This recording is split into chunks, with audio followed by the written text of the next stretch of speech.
Hello मेरे प्यारे बच्चों, क्या हाल चाल। बढ़िया साहब। उम्मीद है मेरे प्यारे रसगुल्ले एकदम मजे में होंगे और तैयारी भी बेहतर चल रही होगी। और आपकी तैयारी को और भी बेहतर बनाने के लिए हाजिर हैं फिर से एक मजेदार टॉपिक के साथ। प्यारे बच्चों, आज के इस वीडियो में हम हिंदी के खंड का को पूरी तरह से निपटाने वाले हैं। भाई, हमको अदर सब्जेक्ट के चक्कर में हिंदी को नहीं भूल जाना, क्योंकि अगर हिंदी में फेल सब में फेल। हिंदी आपका कंपलसरी है और यही एक स्कोरिंग सब्जेक्ट होता है, एक हिंदी दूसरा इंग्लिश। क्योंकि आप फिजिक्स केमिस्ट्री कितना भी अच्छा देख लेते हो, कभी कभार थोड़ा उल्टा सीधा हो जाता। बट अगर आप हिंदी में अदर सब्जेक्ट की तुलना में भाई अगर 50% भी समय देते हो तो आपकी हिंदी एकदम बेस्ट हो जाएगी। क्योंकि हिंदी में अगर अच्छे नंबर आ गए 90+ तो अदर सब्जेक्ट में मैनेज हो जाएगा। तो चलिए देख लेते हैं हिंदी के खंड का को। खंड का में अगर हम बात करें भैया, खंड का में आपके 7 क्वेश्चन पूछे जाएंगे, ये कह सकते हैं क्वेश्चन 7 होंगे।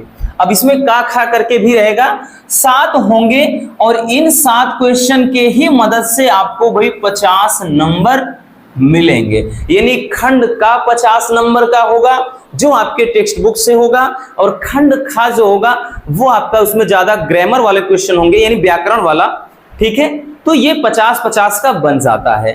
तो चलिए देख लेते हैं भाई, 7 टॉपिक से अगर अपने को 50 नंबर मिलते हैं तो ये बहुत बड़ी बात है। और क्वेश्चन कैसे आएंगे भाई, चलिए हम देख लेते हैं। ठीक है, वीडियो को बिल्कुल भी भाई स्किप मत करिएगा, आपके लिए ये रामबाण है। ठीक, हम सामान्य हिंदी में भाई स्टार्ट करेंगे। तो सबसे पहला आपके क्वेश्चन पेपर में सबसे पहला जब क्वेश्चन होगा वो होगा बहुविकल्पी, यानी बहुविकल्पी प्रश्न होगा, ऑब्जेक्टिव टाइप के क्वेश्चन होंगे और ये खंड का होगा आपका। खंड का में पहला क्वेश्चन आपके गद्य साहित्य से रहेगा। ठीक, 5 क्वेश्चन रहेंगे और इसी तरह से खंड उसका जो काव्य साहित्य होगा उसमें से भी 5 क्वेश्चन, मतलब 10 नंबर के आपके भैया बहुविकल्पी प्रश्न पूछे जाएंगे। कितने नंबर के? 10 नंबर के 10 क्वेश्चन होते हैं। इनको तो बस टिक करते चलना है और ये एकदम फ्री के नंबर होते हैं। चलिए, पहला क्वेश्चन है कि परीक्षा गुरु के लेखक हैं। देखिए भाई, आ गया, याद करो इसके पहले वीडियो में क्या मतलब जितनी प्रथम कहानी, प्रथम उपन्यास, प्रथम नाटक, प्रथम मौलिक उपन्यास कुछ भी हो हमने बताया था भाई। तो ये परीक्षा गुरु अगर पूछ लिया जाए कि परीक्षा गुरु क्या है तो देखिए कई क्वेश्चन बनेगा भाई। परीक्षा गुरु के लेखक पूछ लिया है, हजारी प्रसाद द्विवेदी, सदल मिश्र, लाला श्रीनिवास दास या फिर लक्ष्मण सिंह। तो भाई परीक्षा गुरु के लेखक कौन हैं? लाला श्रीनिवास दास जी हैं। अब अगर कह दिया जाए कि परीक्षा गुरु है क्या भैया, तो परीक्षा गुरु आपका क्या है? प्रथम उपन्यास है। प्रथम उपन्यास है, याद रखना कौन सा है? परीक्षा गुरु। तो एक ही क्वेश्चन से रिलेटेड बहुत सारे क्वेश्चन बनते हैं। पूछा जा सकता था कि परीक्षा गुरु क्या है, तो प्रथम उपन्यास है। या फिर पूछ लेगा कि भाई यहाँ पे प्रथम उपन्यास क्या है, तो आपके ऑप्शन दे देगा तो परीक्षा गुरु है। परीक्षा गुरु के भाई लेखक कौन है? लाला श्रीनिवास दास जी हैं। समझ में आया भाई? तो ये हो गया आपका पहला क्वेश्चन। ठीक है, चलिए अगले क्वेश्चन को देखते हैं भैया। अब देखिए आ गया कि इंदुमती क्या है। इंदुमती क्या है? ऑप्शन है आपके प्रथम कहानी, प्रथम उपन्यास, निबंध या फिर नन ऑफ दिस बोले तो इनमें से कोई नहीं। तो ये आपकी जो इंदुमती है ये है क्या भैया? तो इंदुमती क्या है बच्चों? प्रथम कहानी है कि प्रथम उपन्यास की, निबंध या फिर इनमें से कोई नहीं। तो इंदुमती क्या है? प्रथम कहानी है। प्रथम कहानी इंदुमती। अब इंदुमती के पूछ लिया जाए भाई इसके लेखक। देखिए, अब प्रथम उपन्यास तो अभी देख लिया हमने प्रथम उपन्यास तो देख लिया इसके पहले। अब अगर पूछ लिया जाए कि जो इंदुमती है ये तो भाई प्रथम कहानी है, अब इंदुमती के लेखक कौन है अगर ये पूछा जाए तो ये भी आप क्लियर कर लीजिए यहां से। तो इंदुमती के जो लेखक हैं, ठीक, इंदुमती के भाई जो लेखक हैं वो कौन है? तो ये है किशोरी लाल गोस्वामी जी। कौन है भैया? किशोरी लाल गोस्वामी जी हैं। गोस्वामी, ठीक, किशोरी लाल गोस्वामी जी हैं। समझ में आया ना? तो ये चीज हो जाता। अगला क्वेश्चन देखते हैं। अगला क्वेश्चन है कि आवारा मसीहा के लेखक कौन है? आपके विकल्प है विष्णु प्रभाकर, लक्ष्मी नारायण मिश्र, कन्हैया लाल मिश्र प्रभाकर, दिन या फिर प्रभाकर मिश्र। देखिए सब नाम मिलते जुलते हैं, ऐसे कंफ्यूज करने के लिए देगा। और सारे क्वेश्चन आए हुए हैं, ये लगातार आपके प्रीवियस ईयर के क्वेश्चन है, कहीं हम अलग से नहीं लेकर आए हैं। ठीक है, आवारा मसीहा के लेखक पूछ रहा भैया, तो ये आवारा मसीहा किसकी रचना है? तो विष्णु प्रभाकर जी की है। आवारा मसीहा के लेखक कौन है? विष्णु प्रभाकर जी हैं। समझ में आया? चलिए अगले क्वेश्चन की तरफ चलता। आप भी भाई कमेंट करिएगा कि आपके कितने क्वेश्चन सही हुए। अभी तो हो सकता है आपने स्टार्ट ही किया हो पढ़ना, बट मतलब इतना तो है कि भाई चीजें याद होंगी। चलिए अगला क्वेश्चन देखते हैं भाई। देखिए अगला क्वेश्चन है इसका घ वाला, कह रहा है कि चिंतामणि निबंध के संग्रह मतलब निबंध संग्रह के लेखक कौन है? ठीक, विकल्प है आपके जयशंकर प्रसाद जी, या फिर आचार्य रामचंद्र शुक्ल जी, या महादेवी वर्मा जी, या फिर प्रेमचंद जी। तो भाई आचार्य मतलब अगर हम बात करें तो जयशंकर प्रसाद जी की रचना भी नहीं है, महादेवी जी की रचना भी नहीं है, प्रेमचंद्र की भी रचना नहीं है। ठीक, तो ये किसकी रचना है? तो आचार्य रामचंद्र शुक्ल जी की रचना है। कौन सा? मतलब चिंतामणि। ठीक है ना। नेक्स्ट है कि प्रेमचंद्र का उपन्यास नहीं है, मतलब निम्नलिखित में से कौन सा ऐसा है कि जो मुंशी प्रेमचंद्र का उपन्यास नहीं है?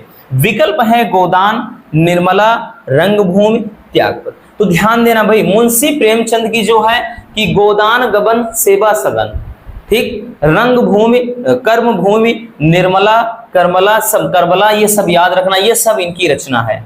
ठीक, क्या क्या बताया तो याद रख लेना भाई। ये चीजें जब भी आए, गोदान हो गया, गबन हो गया, ठीक, सेवा सदन हो गया, रंगभूमि हो गया, कर्मभूमि हो गया, उसके बाद निर्मला हो गया, करबला हो गया, ये सबके सब मुंशी प्रेमचंद जी की रचनाएं हैं। ये इनको याद रखना भैया, ये इनकी प्रसिद्ध रचनाएं हैं। बट यहाँ पे पूछ रहा है कि निम्नलिखित में से कौन इनका उपन्यास नहीं, मतलब ये इनकी रचनाएं हैं टोटल, और बाकी उपन्यास की बात कर रहा है। तो भाई उपन्यास में गोदान भी है, ठीक है, हमने बताया ना, गोदान, गबन, सेवा सदन, ये सब इनकी रचनाएं हैं। उपन्यास निर्मला भी है, रंगभूमि है, तो त्यागपत्र इनका नहीं है। ठीक है, तो इसका जो विकल्प हो जाएगा वो ये हो जाएगा। ठीक, बाकी सब इनके उपन्यास हैं। ठीक है ना। चलिए नेक्स्ट क्वेश्चन की तरफ चलते हैं भाई।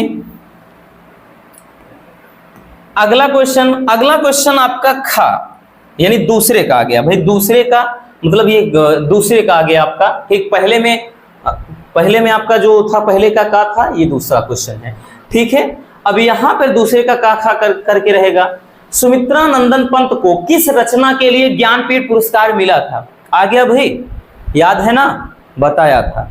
ठीक, कि सुमित्रा नंदन पंत जी को किस रचना के लिए ज्ञानपीठ पुरस्कार मिला?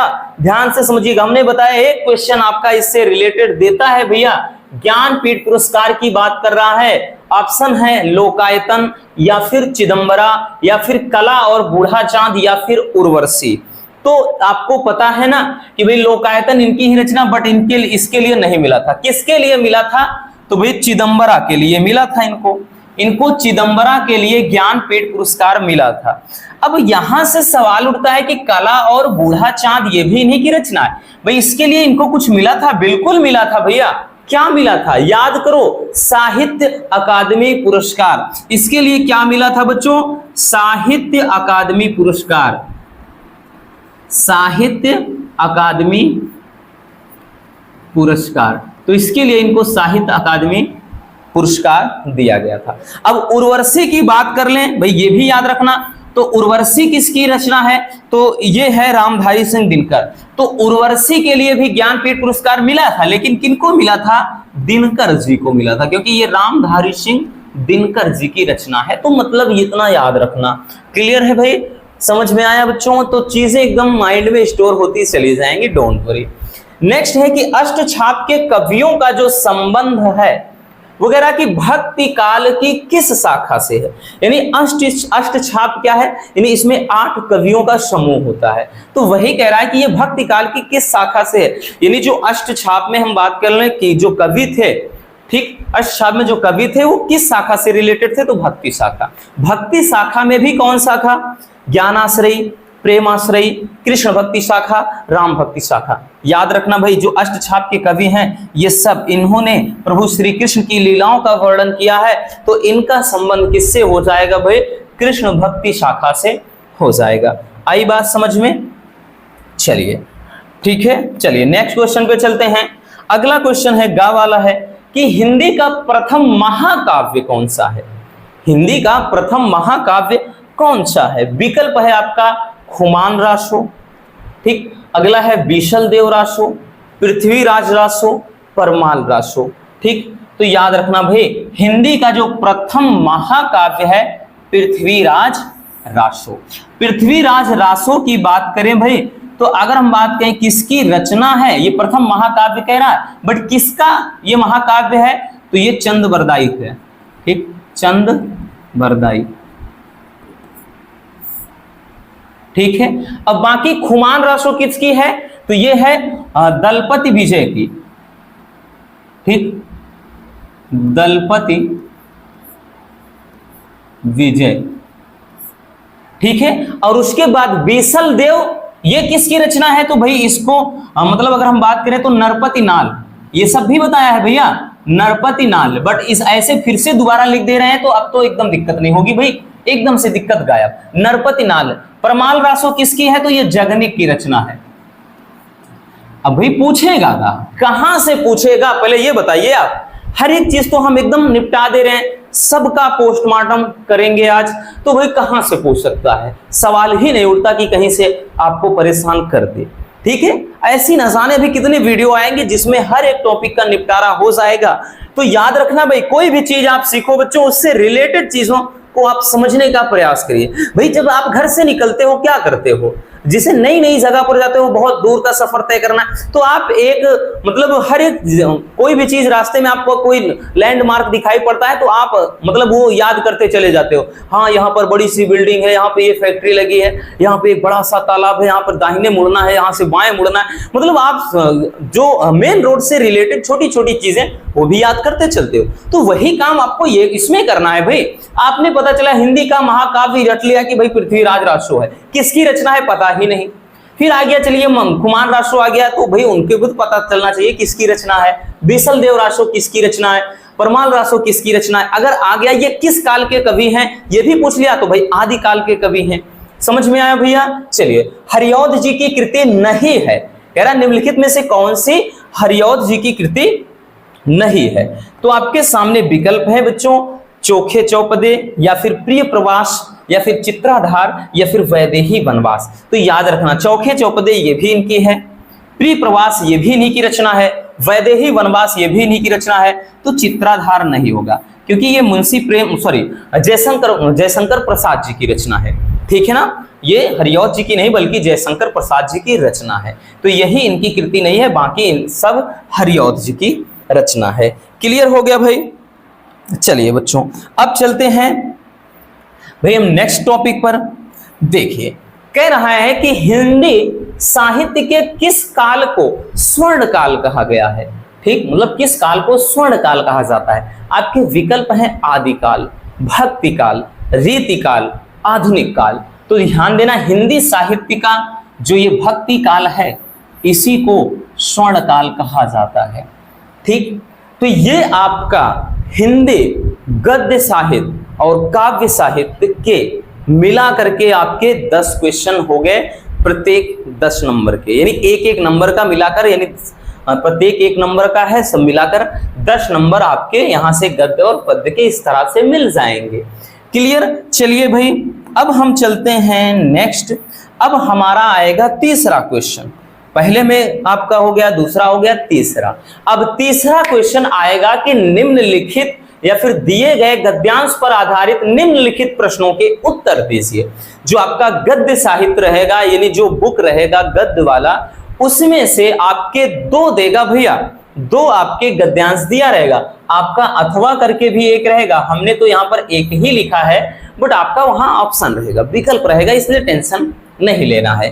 कितने नंबर का होगा तो बात करें भाई 10 नंबर का, क्योंकि 5 क्वेश्चन होगा बच्चों, प्रत्येक के 2, इस तरह से आपके 10 नंबर का क्वेश्चन, क्योंकि ये 5 क्वेश्चन आपको दिखाई पड़ रहा है और ये एकदम फ्री का नंबर होता है। मान लेते हैं आपको चैप्टर भी नहीं पता, लेखक का नाम भी नहीं पता, तब भी आपके 8 नंबर तो श्योर है, कोई नहीं ले सकता। ठीक है, तो ये रहेगा। तो सबसे पहले आपको करना क्या है, केयरफुली ध्यानपूर्वक इसको पढ़ लेना है। ठीक है, चलिए हम पढ़ते हैं कि भाई कह रहा है कि भाषा स्वयं संस्कृति का एक अटूट अंग है। संस्कृति परंपरा से निश्चित कह रहा होने पर भी परिवर्तन और गतिशील है, मतलब परिवर्तनशील और गतिशील है। उसकी गति विज्ञान की प्रगति के साथ जोड़ी जाती है। फिर आगे कह रहा है कि वैज्ञानिक आविष्कारों के प्रभाव के कारण उद्भूत नई सांस्कृतिक हलचलों को शाब्दिक रूप देने के लिए भाषा के परंपरागत प्रयोग पर्याप्त नहीं है। उसके लिए नए प्रयोगों की नई भाव योजनाओं को व्यक्त करने के लिए शब्दों की खोज की महती आवश्यकता है। महती का मतलब जैसे कहते हैं ना कि सख्त जरूरत है। ठीक है, महती का मतलब अत्यधिक। अब देखिए, महती वैसे मतलब महती का मतलब वैसे महान होता है, याद रखना। अब पहला क्वेश्चन है कि गद्यांश का शीर्षक और लेखक का नाम लिखना है भाई। तो गद्यांश का शीर्षक और लेखक का नाम लिखना है। तो भाई सबसे पहले आप क्या करना है, आपको शीर्षक लिखना है, यानी चैप्टर का नाम क्या है, और साथ में लेखक है, तो लिखना पड़ेगा भाई। तो इसके शीर्षक यानी चैप्टर का नाम क्या है, तो चैप्टर का नाम देखिए, एक चीज ध्यान देना, आप जब पढ़ेंगे एक एक चैप्टर करके पढ़िए, 5-6 दिन में निपट जाएगा पूरा का पूरा गद्यांश। बहुत ज्यादा उसके पीछे वक्त बर्बाद नहीं करना है आपको। जब भी हर जगह देखिए इसमें भाषा शब्द का प्रयोग हुआ है, तो इसका मतलब ये जो चैप्टर है भाषा और आधुनिकता, ठीक, ये आपका चैप्टर है कि भाषा और आधुनिकता, भाषा और आधुनिकता, ये चैप्टर का नाम हो गया। अब भाई इसके लेखक कौन है, प्रोफेसर जी सुंदर रेड्डी है। प्रोफेसर मान लेते हैं, आपको अभी नहीं पता तो कोई दिक्कत ना, प्रोफेसर जी सुंदर रेड्डी। ठीक, अभी केवल हम बता रहे हैं एक डेमो की, इस तरह से आपका पेपर आएगा बच्चों। ठीक, मतलब इस तरह से क्वेश्चन होगा। अगला है भाई कि भाषा किसका अभिन्न अंग है। अभिन्न मतलब जो भिन्न ही ना हो, जो अलग ही ना हो, जो टूटे ही ना। तो शुरू में ही देखिए, भाषा स्वयं संस्कृति का एक अटूट अंग है। किसका अंग है, संस्कृति। आंसर मिल गया भाई। तो आप जब कॉपी में लिखेंगे तो पूरा लिखेंगे कि भाषा संस्कृति का अभिन्न अंग है या भाषा संस्कृति का अटूट अंग है। तो हम यहाँ पर इसे डायरेक्ट कर दे रहे हैं भैया कि जो भाषा है किसका अभिन्न अंग है, तो ये संस्कृति का। आप डायरेक्टली वहां पर नहीं लिखेंगे, आप पूरा लिखेंगे कि भाषा संस्कृति का अभिन्न अंग है। ठीक, तीसरा क्वेश्चन, रेखांकित अंश की व्याख्या कीजिए। तो इसको थोड़े शब्दों में आपको मतलब थोड़े शब्दों में बयां कर देना है। ठीक, कह रहा है कि जितना लाइन है, जहां तक लाइन है उसका अपने शब्दों में अपने तरह से क्या करना है, कुछ मतलब उसका क्या करना, व्याख्या कर देना है, यानी अपने शब्दों में लिख देना है। कह रहा है कि भाषा स्वयं संस्कृति का एक अटूट अंग है। तो हम ये लिखेंगे कि भाषा और संस्कृति का गहरा संबंध है, यानी दोनों एक सिक्के के पहलू हैं, ऐसे लिख सकते हैं, या फिर दोनों एक दूसरे से अलग नहीं हो सकते, हम ऐसे इसको अपने शब्दों में बयां करेंगे। फिर लिखेंगे कि भाई संस्कृति परंपरा से निश्चित होने पर भी परिवर्तनशील और गतिशील है, यानी जिस तरह से परंपराएं बदलती रहती हैं, यानी परंपराएं सदियों से जो चली आ रही है, परंपरा बदलती रहती है, उसी तरह से जो संस्कृति है भाई वो भी क्या है, निरंतर क्या है, परिवर्तनशील है और गतिशील है, यानी निरंतर वो भी बदलेगी और आगे बढ़ती चली जाएगी। तो इसको अगर हम लिखना चाहते भी हैं तो हम अपने शब्दों में थोड़ा लिख देते हैं, ऐसे लिखेंगे भाई कि भाषा का संस्कृति से गहरा संबंध है, गहरा संबंध है। ठीक, भाषा का संस्कृति से गहरा संबंध है। फिर लिखेंगे कि भाई कि जिस तरह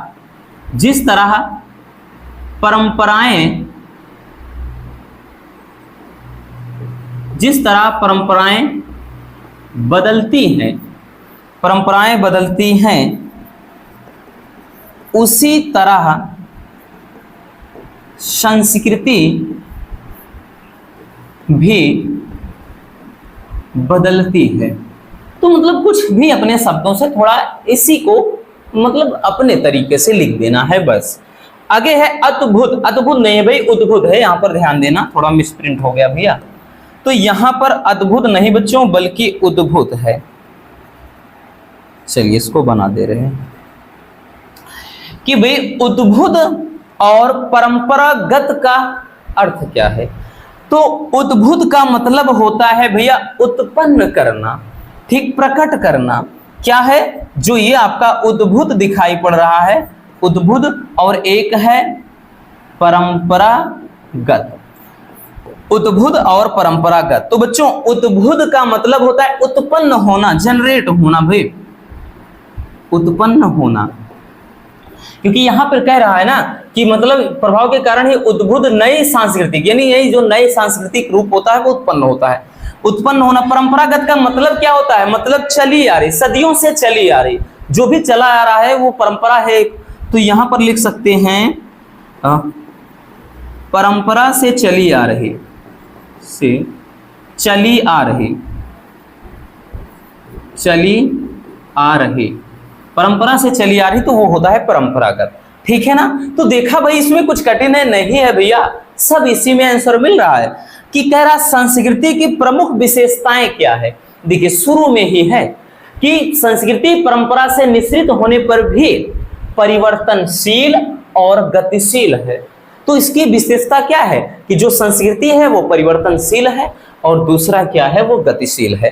तो इसकी विशेषताएं हैं, तो भाई हम इसकी विशेषताएं लिख दे रहे हैं ना। तो भाई इसकी दो विशेषताएं, पहला है कि यह परिवर्तनशील है, यह परिवर्तनशील है, परिवर्तनशील है, और दूसरा क्या है भैया, दूसरा है कि गतिशील है, ठीक। तो यही तो इसकी विशेषताएं हो गई। दूसरा क्या है कि गतिशील है, भाई परिवर्तनशील है और क्या है बच्चों, गतिशील है, ठीक है। तो ये हो जाएगा।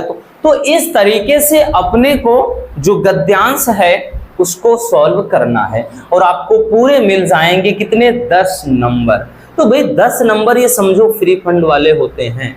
समझ में आ गया ना भाई, तो कैसे आपको सॉल्व करना है। चलिए अब हम देख लेते हैं भाई, आगे देखते हैं, ठीक है। अब देखिए क्वेश्चन नंबर 4, क्वेश्चन नंबर 4 जो होगा आपका ये काव्य साहित्य से होगा। इसमें भी भाई 5 क्वेश्चन है, देख रहे हैं आप 5 क्वेश्चन है, प्रत्येक क्वेश्चन 2 नंबर कैरी करेगा, मतलब 10 नंबर। तो भाई 10 नंबर जेब में यहां से भी है और इसमें भी भैया कहेगा उपयुक्त गद्यांश बोलेगा या दिए गए, सॉरी गद्यांश नहीं, दिए गए पद्यांश पर आधारित निम्नलिखित प्रश्नों के उत्तर दीजिए। और इसमें भी आपका अथवा करके बच्चों नीचे एक और रहेगा, तो आप चाहे ऊपर वाला करिएगा चाहे नीचे, जो आसान लग जाए, ठीक है। यहां तो हम केवल डेमो के तौर पे एक ही बता रहे हैं। पहला क्वेश्चन ये देख सकते हैं, दिया है 5 क्वेश्चन, पहला, दूसरा, तीसरा, चौथा, 5वां सब दिया है। अब इसको पढ़ना पड़ेगा सबसे पहले, कि पढ़ लेते हैं, फिर उसके बाद इससे आधारित प्रश्नों को हम जवाब देते हैं।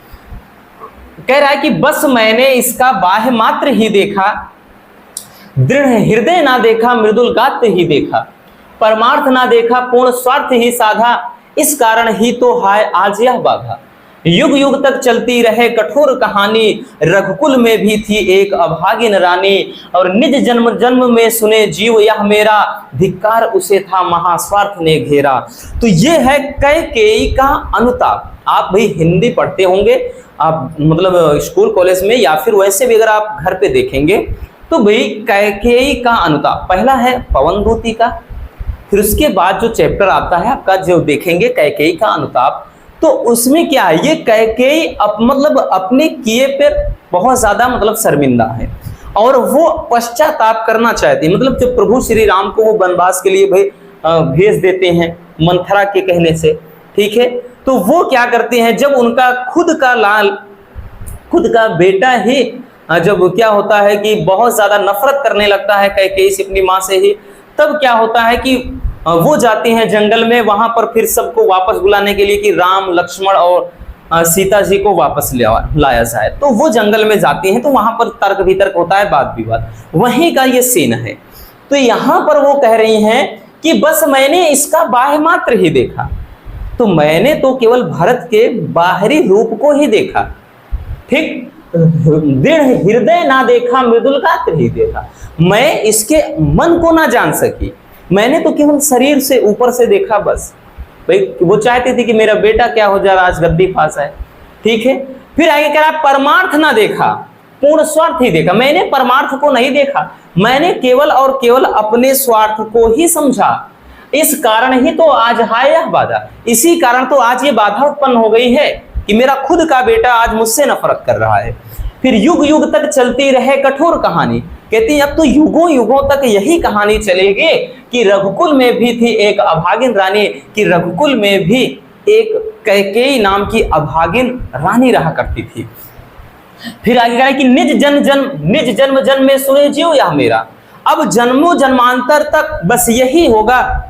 और मेरे अंदर से भी एक आवाज आएगी, यानी वो खुद मुझे धिक्कारेगा, मेरा मन ही कि धिक्कार उसे था महास्वार्थ ने घेरा, कि धिक्कार है उस महिला को, उस स्त्री को जिसे केवल और केवल स्वार्थ दिखाई दिया, यानी स्वार्थ ने घेर रखा था। तो ये हो जाता है। अब आपको क्या करना है भाई, इससे संबंधित प्रश्नों का उत्तर देना है। तो पहला क्वेश्चन है कि पाठ के शीर्षक और रचयिता का नाम, शीर्षक और रचयिता का नाम लिखना है।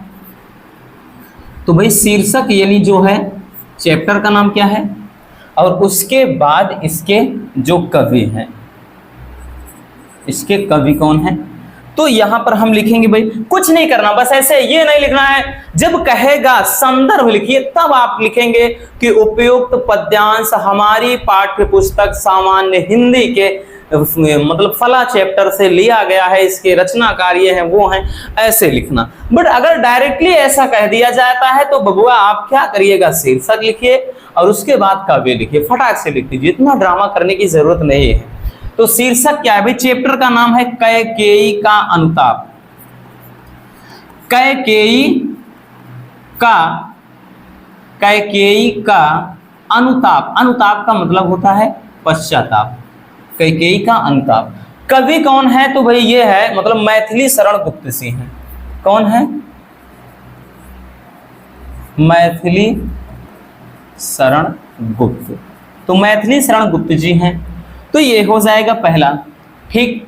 अब कह रहा है कि किसे महास्वार्थ ने घेर लिया है, तो भाई बोल दिया ना कि धिक्कार उसे था महास्वार्थ ने घेरा, ये कैकेयी खुद के लिए कहती हैं। तो यहां पर किसको स्वार्थ ने घेर लिया है, तो कैकेयी को,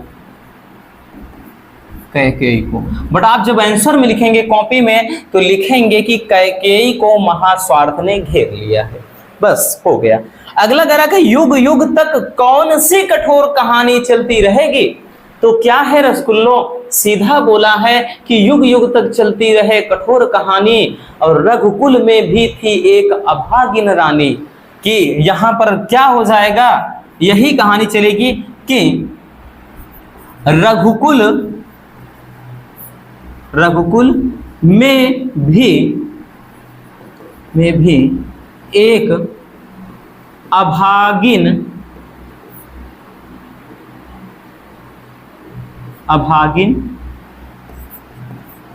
रानी रहती थी। मतलब आप जब लिखेंगे तो पूरा ऐसे कि युगों युगों तक अब यही कहानी चलेगी कि रघुकुल में भी एक अभागिन रानी रहती थी। अगला है रेखांकित अंश की व्याख्या करना है। तो भाई आपको वही चीज अपने शब्दों में लिखना है कि बस मैंने इसका बाह्य मात्र ही देखा, दृढ़ हृदय ना देखा, मृदुल गात्र ही देखा। तो अभी जो हमने बताया कि यहां पर लिखेंगे कि कैकेयी कहती हैं कि मैंने तो केवल और केवल भरत के बाहरी रूप को ही देखा, इसके दृढ़ मन को ना जान सकी, यानी इसके अंतर मन को मैं ना देख सकी, मैंने तो केवल इसका कोमल शरीर ही देखा। तो बस जो भी अर्थ बताया वही चीज इसमें व्याख्या में हो जाएगा बच्चों। अगला है कि स्वार्थ और गात्र का अर्थ क्या होगा, ठीक। स्वार्थ और दूसरा कह रहा है गात्र। तो स्वार्थ का मतलब क्या होता है, स्वार्थ का मतलब होता है कि जैसे खुद के बारे में सोचना, यानी अपना मतलब, जिसको हम लिख सकते हैं अपना मतलब निकालना, या अपना मतलब अकेले लिख सकते हैं स्वार्थ, ठीक। यानी अपने मतलब के लिए कोई भी जो काम किया जाता है जिसमें खुद का लाभ दिखाई दे, वही क्या हो जाता है, स्वार्थ हो जाता है। ठीक। और उसके बाद क्या कह रहा है, दूसरा है कि गात्र। गात्र का मतलब क्या होता है, शरीर।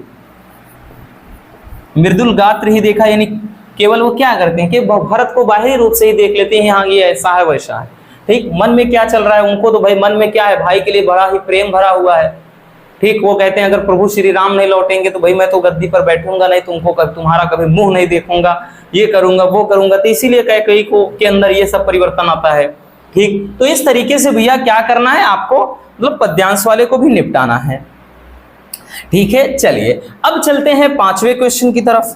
अब देखिएगा भाई जो पांचवा क्वेश्चन होगा ना बच्चों, पांचवा क्वेश्चन जो होगा, अब यहां से एक चीज आपको ध्यान रखने वाली है, एक बात आपको याद रखना है। इसमें जो कहेगा आपके लिए वहां पर कुछ भाई आपका जो होता है कि एक बोलेगा जैसे निर्देश, ठीक, इंस्ट्रक्शन दिया रहेगा कि इसमें क्या करना है, अधिकतम जो शब्द सीमा बोलेगा, अधिकतम शब्द सीमा जो रखना है आपको 80, यानी 80 शब्द में लिखना होगा, ये कहेगा। मतलब इससे कम नहीं होना चाहिए, ज्यादा आप लिख सकते हैं लेकिन बहुत ज्यादा भी नहीं, क्योंकि हिंदी का जो पेपर होता है पहला ही पेपर, और इतना ज्यादा लिखना होता है, पता चले भले आपको जीवन परिचय, साहित्यिक परिचय, सब कुछ कृतियां याद हैं, लेकिन आप 150-200 अगर शब्द लिखने बैठ जाएंगे ना, बाकी के अदर जो हैं छूट जाएंगे। इसलिए जितना कहा जाए उतना करना, ये पेपर में दिया रहेगा कि अधिकतम शब्द सीमा 80 शब्द, और 5 नंबर का क्वेश्चन होगा भैया, और 3 दिया रहेगा 5 के काम में। ये आपके सब गद्य वाले होंगे कि इन तीनों में से किसी एक का साहित्यिक परिचय देते हुए उनकी प्रमुख रचनाओं या कृतियों का उल्लेख करना है। तो जैसे वासुदेव शरण अग्रवाल, हजारी प्रसाद द्विवेदी, एपीजे अब्दुल कलाम। हालांकि हमने तीनों को बता रखा है, बट भाई इसको फिर से लाएंगे, डोंट वरी, वो तो पिछली कक्षाएं हैं प्रीवियस ईयर के। तो इनमें किसी एक का आपको लिखना होता है। कैसे लिखते हैं सब बताएंगे एकदम आसान से तरीके से, क्योंकि क्वेश्चन बैंक में तो बहुत ज्यादा, उसमें तो 400-500 शब्द दिया रहता है, बट आपको इतने शब्दों में निपटाना है। तो यहां पर हो जाएगा, ठीक। आपको साहित्यिक परिचय हेडिंग बनाना, मतलब जीवन परिचय बनाना होगा। जीवन परिचय में कहां पर वो पैदा हुआ थे, मतलब कहां पर पैदा हुए थे, माता पिता का क्या नाम था भाई, उसके बाद उनकी मृत्यु कब हुई, बस इतना। साहित्यिक में मतलब साहित्य में क्या योगदान था, क्या पुरस्कार मिला था, कौन सी रचना मतलब किस रचना के लिए कौन सा पुरस्कार, कहां से उच्च शिक्षा प्राप्त किया, ये सब होता है। बाकी उसके बाद फिर आपका जो कृतियां आता है तो उनकी रचनाओं के बारे में ये सब लिखा जाता है। आपका खा में रहेगा भाई काव्य साहित्य से, इसमें भी कहेगा कवि का साहित्यिक परिचय देते हुए प्रमुख कृतियों का प्रकाश डालिए, ये भी भाई 5 नंबर का होगा। तो ये 5-5 नंबर वाले क्वेश्चन होते हैं। जैसे आपका मैथिली शरण गुप्त हो गया, या फिर कहेगा भाई जयशंकर प्रसाद जी या रामधारी सिंह दिनकर, तो किसी एक के का जीवन परिचय लिखकर साहित्यिक परिचय और कृतियां लिखना होता है, ठीक है। तो ये 5वां क्वेश्चन होता है। चलिए अब जो छठा क्वेश्चन होगा, छठा जो क्वेश्चन होगा उसमें आपका हिंदी, जो हिंदी की बुक होती है उसमें कहानी का, एक कहानी वाला होता है पोर्शन, यानी 3 से 4 कहानी है आपके बुक में। तो ये जो कथा वस्तु है यानी कहानी है, कहानी वाला भी टॉपिक 5 नंबर का। देखिए इसमें भी कहेगा अधिकतम शब्द सीमा 80, यानी इसको भी 80 शब्दों में ही लिखना है। तो इसमें 2 चीज आता है, कहानी का सारांश, दूसरा कहानी का मतलब इसके का उद्देश्य। तो जैसे कहेगा पंचलाइट अथवा लाटी कहानी का सारांश अपने शब्दों में लिखिए, अथवा में आप ये लिख सकते हैं जैसे बहादुर कहानी का उद्देश्य। तो मतलब कहानी का उद्देश्य कैसे लिखते हैं, हालांकि अभी आपको नहीं समझना है, हम फिर से पूरी की पूरी कहानी उद्देश्य सब करवाएंगे बच्चों, इतना याद रखना, ठीक। तो किस तरह से उद्देश्य लिखा जाता है ये हमने लिखा है। फिलहाल आपको भी ज्यादा इसमें टेंशन नहीं लेना भाई, जब हम स्टार्ट कर देंगे तो आपको अच्छे से समझाएंगे, ठीक है ना। अभी कुछ नहीं समझना, अभी समझिए कि पेपर कैसा होगा। अब 7वां जो होगा भाई, ये आपका खंड काव्य आएगा।